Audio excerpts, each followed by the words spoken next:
سلامونه ملګرو، هیله ده ټول به جوړ او روغ وای، صحتمند وای. ماتیو الله زیارمالي مزل بیا راغلی تاسو ته د پایتون پرابلم سالوینګ ان پایتون د کورس د اومه ویډیو سره.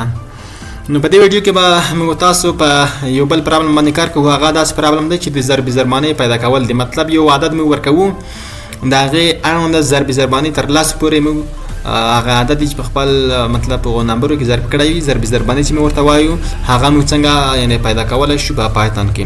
نو موږ راځو سیمپل ویس کوډ خلاصوم.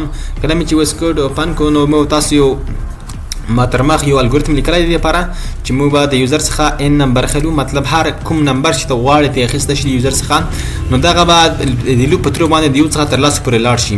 کله چې ولاړو نو دغه ان نمبر چې کوم دی، ان نمبر هغه کوم چې یوزر اډ کړی دی، هغه بعد سمه ده هله چې کله وریبل ته وسپارل شو، د هغې څخه وروسته موږ ته یعنې ریزلټ پرنټ شي. د دې لپاره راځم لومړی د یوزر څخه انپوټ خلم، ان وریبل کې سټور کوم ان ټي انپوټ فنکشن ده. په دې کې زه ورته وایم چې انټر ا نمبر، انټر ا نمبر. د هغې څخه وروسته اوس دلته موږ یو فار لوپ کاروو، فار لوپ فار آی ان رینج. په رینج کې زه ورته وایم چې د یو نه تر 11 پورې اعداد زما څخه دي په کار دي، ځکه د 11 پکې شامل نه دي، د یو څخه شروع کېږي تر لاسو پورې. نو تر لاسو پورې ضرب ضربانې ځکه همدا ستاسو خوښه ده چې هر څومره پورې کولی شي تاسو. د هغې څخه وروسته زه راځم ورته د سمپل ورته وایم چې ماته پرنټ کا آی، او د هغې څخه وروسته دا د ضرب کومه علامه چې کومه ده ایکس، د ضرب علامه ده، او ان د هغې څخه وروسته یو مساوي، او د هغې څخه وروسته هم دغه ان چې کوم دی دا په آی کې ضرب کړه. ګوره سمپل لاجیک دی. آی راخلم، د آی چې دی دا د یو څخه شروع کېږي تر لاسو پورې، نو 1 2 3 4 5 10، او د هغې څخه وروسته د آی تر څنګ زه یو ایکس خلم، لکه موږ په ضرب ضربانې کې چې لرو چې یو ضرب 2 یو ضرب 3 همدا رقم.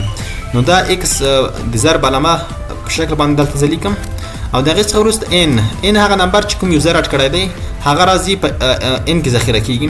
نو دا ان چې کوم دی دا اوس داسې راځي چې یو ضرب 2 کومې دی، که د دومې خانې ضرب ضربانې غواړې نو دلته 2 دی، یو ضرب 2 2 ضرب 2 3 ضرب 3 همدا رقم، او مساوي علامه زموږ په کار ده، او بیا دغه ان چې کوم دی دا په آی کې ضربېږي. نو راځو یو رن کوو، بیا تاسو په خپله پوهېږئ. زه غواړم د 5مې خانې ضرب ضربانې زما په کار ده. انټر، یو ضرب 5 5 2 ضرب 5 10 3 ضرب 5 15 همدا رقم. یعنی یو چې دی د یو تر لاسو پورې دا آی دی په پرنټ کې چې ما ورته لیکلی تر لاسو پورې راځي. بیا د هغې څخه وروسته دغه د ایکس علامه چې تاسو وینئ د ضرب علامه دلته ما ورته مشخصه کړې. د هغې څخه وروسته چې تاسو د 15 تر اخره پورې وینئ، ما ورته ویلي چې ان نمبر هم دلته باید ورسوي.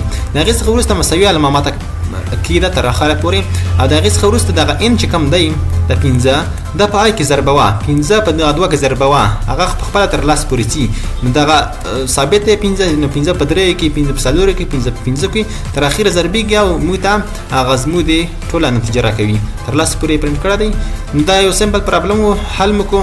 تر بلې ویډیو پورې د خدای په امان هیله ده چینل سبسکرایب کړئ، لایک یې او د ملګرو سره یې شیر کړئ.